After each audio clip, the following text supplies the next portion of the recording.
कि hearing loss की जो प्रॉब्लम है, क्या वो पैदाइशी प्रॉब्लम है या वक्त के साथ साथ जब बच्चा ग्रो करता है या एक अडल्ट में जाता है तो वो वक्त के साथ वाली प्रॉब्लम है? ये किस तरीके का इशू है, उस बारे में आप हमें कुछ हाँ बताइए। यार, ये बहुत ही अहम सवाल है क्योंकि बहुत बार ऐसा होता है कि हम उसको नज़रअंदाज कर देते हैं या फिर हम समय के चलते हम उसको पकड़ नहीं पाते हैं। हम्म। तो ये जानना ज़रूरी है कि बच्चा जब पैदा होता है, हमारे जो सुनने की जो यंत्र होता है, जो हमें जिसको हम कॉक्लिया कहते हैं, जब बच्चा 7वें महीने के बाद ऑलमोस्ट डेवलप हो चुका होता है। मतलब जब 7 महीने का बच्चा का बच्चा जब माँ के पेट में होता है, तब से बच्चा सुनने लग जाता है।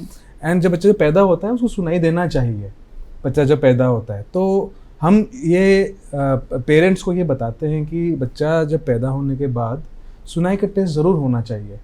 इनफैक्ट यूनिवर्सल स्क्रीनिंग भी बहुत सारे कंट्रीज़ में लागू एज ए मैंडेटरी है, और हम भी चाहते हैं कि हमारे इंडिया में भी मैंडेटरी हो जाए हर जगह। कुछ हाई रिस्क, कुछ टर्शियरी केयर सेंटर्स में या बड़े अस्पतालों में अभी यूनिवर्सल स्क्रीनिंग टेस्ट करते हैं। जो भी बच्चा इनबॉर्न पैदा होता है बिना हियरिंग टेस्ट के उसको डिस्चार्ज नहीं करते हैं। पर अभी यूनिवर्सली हमारे इंडिया में हर जगह पॉसिबल नहीं है।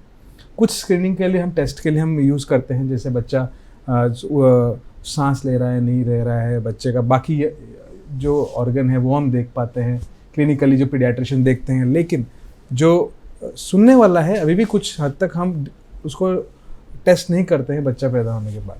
तो बच्चा या पैदा होते बाद भी हो सकता है, और कुछ जेनेटिक कंडीशन में बाद में जाके भी डेवलप हो सकता है। और आज हमें पता है, जैसे बुज़ुर्ग होने के बाद या थोड़ा बुज़ुर्गों में 60 साल के बाद नेचुरली भी आमतौर पे हियरिंग लॉस होना शुरू हो जाता है, उसको भी हमें टाइमली डायग्नोस कर लेना चाहिए।